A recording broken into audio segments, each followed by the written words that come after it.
Após a escalada do conflito entre Israel e o Irã, que infelizmente pode se tornar uma guerra bem maior do que muitos imaginam, você tem aquela grande pergunta do mercado financeiro. Afinal de contas, para onde eu vou levar meu capital? Qual que é o porto seguro de verdade quando você tem momentos de tanta instabilidade como a gente já vem tendo, né? Mas que agora se amplifica mais ainda? Será que o Bitcoin falhou nesse aspecto? É somente ouro, ações? Para onde eu vou? Então é sobre isso que eu quero falar hoje.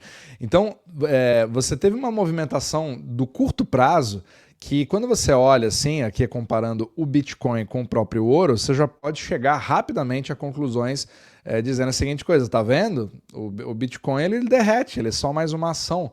E o ouro mostra de fato quem que manda. Então você tem ali uma subida muito forte do ouro e uma queda do Bitcoin.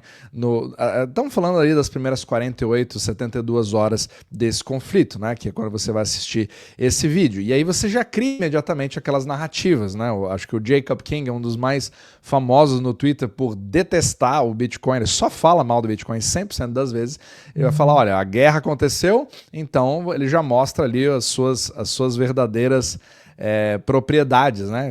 Não significa que o Bitcoin não é um safe haven, ou seja, o famoso porto seguro. Ele só consegue se dar bem nos mercados quando você tem liquidez, ou quando está calmo, ou quando você injeta ali o Tether. E é claro que você tem vários outros tweets falando sobre a mesma coisa. Então o que eu quero nesse capítulo é analisar um pouco dos movimentos que vem acontecendo, porque talvez não seja exatamente da forma que todos nós pensamos, independente de qual é o seu ativo preferido para isso. Então, primeiro a gente tem que falar aqui sobre a SP500, que ela deu de fato uma certa queda, mas eu sempre gosto de retrair, de puxar o zoom ali, né, tirar um pouco do zoom nas minhas análises, porque realmente é uma coisa que não faz muito sentido você simplesmente estar ali pensando no longo prazo, mas ficar olhando o gráfico de uma hora, né?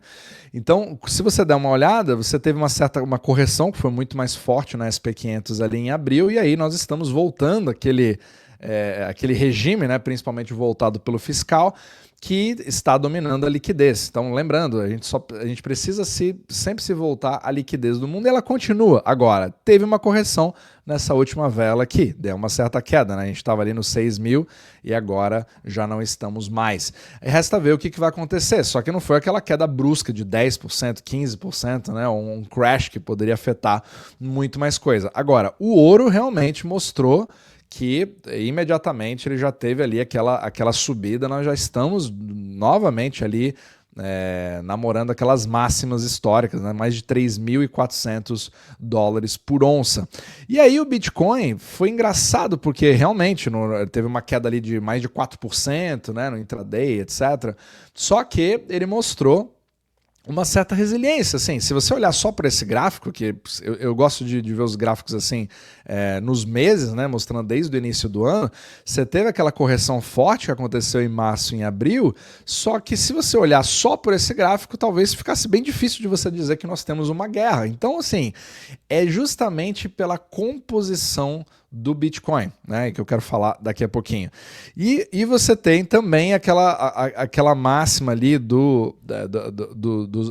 10 anos, né, dos bonds de 10 anos americanos, que estão perdendo, né, em princípio estão perdendo aquele papel de porto seguro, e agora tá aquela coisa assim, sobe, cai, com volatilidade, só que uma volatilidade cada vez menor ultimamente, se você parar para pensar. Olha que interessante, né? Você cria toda uma narrativa ali, se você olhar aqui o início de 2025, ele estava ali nas máximas, né? Os juros estavam nas máximas. Então, se você olhar desde então, agora nós estamos literalmente com todo mundo falando em Terceira Guerra Mundial, e você tá ali nos seus 4,40, 4,50. Percebe como é importante a gente sempre tirar o zoom das coisas, mas obviamente que tudo isso sempre cria uma grande confusão quando você vê o que acontece aqui com o petróleo. O petróleo, sim, realmente explodiu. Então, ele saiu, né? A gente estava ali sempre numa tendência ali de queda, que já vem de meses, justamente por uma fraca demanda ao redor do mundo, né? A gente percebe um movimento coordenado cada vez maior de recessão. Só que, obviamente, que isso acabou afetando. Apesar de não ter afetado tanto antes, isso afetou bastante agora. E só antes da gente continuar sobre a parte dos ativos em si, só para a gente voltar aqui, para aqueles que estão, muitos ficam assim sem saber o que fazer, né? Porque agora a quantidade de incertezas está cada vez maior. A nossa equipe de assessores pode fazer uma revisão gratuita dos seus investimentos para ver que tipo de alocação pode ser melhor para você e ajudar você também no futuro. Agora, se você quiser entender mais profundamente, né, todo o sistema euro-dólar, que eu falo bastante, os dólares dos Estados Unidos, esses grandes movimentos, como que a liquidez do mundo é gerada e como que ela realmente funciona, aí você pode considerar se inscrever no meu Substack. Aqui eu tenho uma série de artigos, deixa eu colocar aqui na tela de novo, que não está aparecendo nesse exato momento, mas agora vai aparecer, pronto. E aqui eu falo em detalhes sobre tudo que está acontecendo, como o último leilão que nós tivemos de 30 anos nos bonds americanos. Falo também, tenho entrevistas exclusivas, fiz uma entrevista aqui com o próprio Brent Johnson, e tenho artigos também exclusivos aqui que você pode acompanhar bastante completo. E você tem vídeos específicos que eu entro ali, né, como se fosse uma mini universidade para você entender exatamente o que acontece com o dólar. Então todos os links estão na descrição aqui abaixo, você pode fazer de forma gratuita também, ou você pode também se inscrever no YouTube, né, como membro aqui no Seja Membro no YouTube. Então vamos lá, voltando aqui para o nosso tema principal, que eu queria falar é sobre essa parte do Bitcoin que muitos não estão talvez levando em consideração nas suas análises, que a gente cria uma visão cada vez mais, digamos assim, binária em relação ao que o Bitcoin é ou não é, mas se você parar para pensar, o Bitcoin ele não movimentou tanto assim, né? Então você tem ali, antes de eu entrar nesse gráfico eu vou colocar esse aqui, né? Então, assim, ele continua acima dos 100 mil dólares, apesar de a gente estar ali praticamente falando em Terceira Guerra Mundial. O que já é a segunda vez que isso me chama atenção, porque ele não movimentou da forma que muitos esperariam. Normalmente, pela volatilidade tão conhecida por todos, ele deveria ir para os 70 mil, 69 mil, com tanta incerteza. Agora, você tem uma certa queda e aí já acredito que seja muito pela própria característica do Bitcoin de ser liquidado em momentos como, por exemplo, se você é um trader, né, se você tem ali grande parte do capital envolvida no petróleo e você está ali apostando que ele vai continuar caindo num short, por exemplo, muitos vão ficar descobertos numa posição, principalmente quando você está alavancado.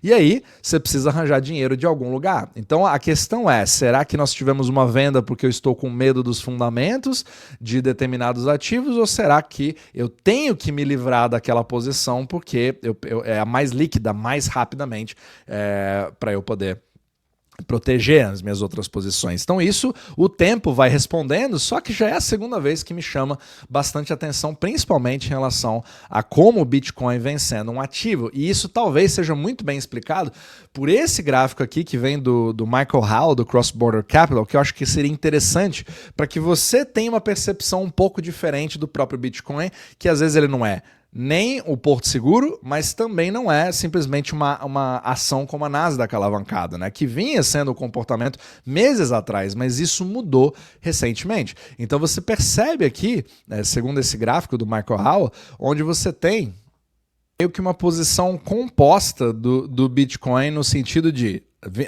segundo ele aqui, pelo comportamento do Bitcoin, a maior parte desse comportamento, ou seja, 40,7% das influências sistemáticas, né, do Bitcoin são de liquidez global. Ou seja, eu já falei isso em capítulos anteriores do podcast, como o próprio Bitcoin é um excelente indicador ou um barômetro para a liquidez do mundo. Eu tenho, inclusive, o preço dele, né, no meu celular assim o tempo inteiro, porque ele dá uma certa impressão do humor do que está acontecendo na liquidez global. Agora, você também tem aquele apetite de risco do investidor, que são 22,2%.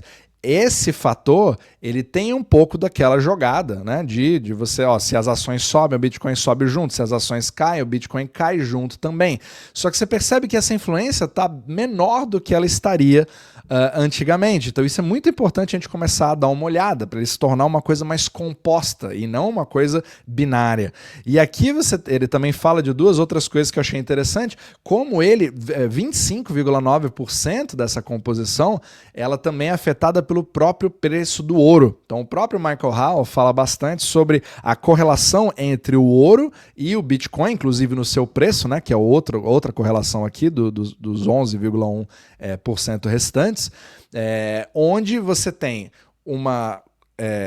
onde eles são concorrentes, entre aspas, no curto prazo e complementares no longo prazo. Então, querendo ou não, o Bitcoin está começando a ter essa dualidade e se encaixando como uma nova classe de ativos, só que isso independe se eu gosto, se eu não gosto, se você é a favor, se você é contra, porque eu já sei nos comentários, a gente vai ter série de comentários a favor ou contra, isso pouco importa, o que importa é o que a macroeconomia e a liquidez do mundo está fazendo. Então ele tem essa característica de sugar liquidez, no sentido de ser inflacionário, né? Ele vai absorvendo essa liquidez para manter o poder de compra, baseado na liquidez global, mas também o apetite de risco e a correlação do ouro. Então, muito interessante essa parte, né, para a gente poder avaliar, principalmente, claro, ninguém deseja que algo assim aconteça, mas situações como essas vão mostrando bastante do novo comportamento do mercado, da liquidez global. É para isso que a gente faz esse podcast, né, para avaliar para onde vai a liquidez do mundo, e esse tipo de ativo realmente está começando a mostrar cada vez mais uma face mais composta e bem diferente do que muitos imaginam.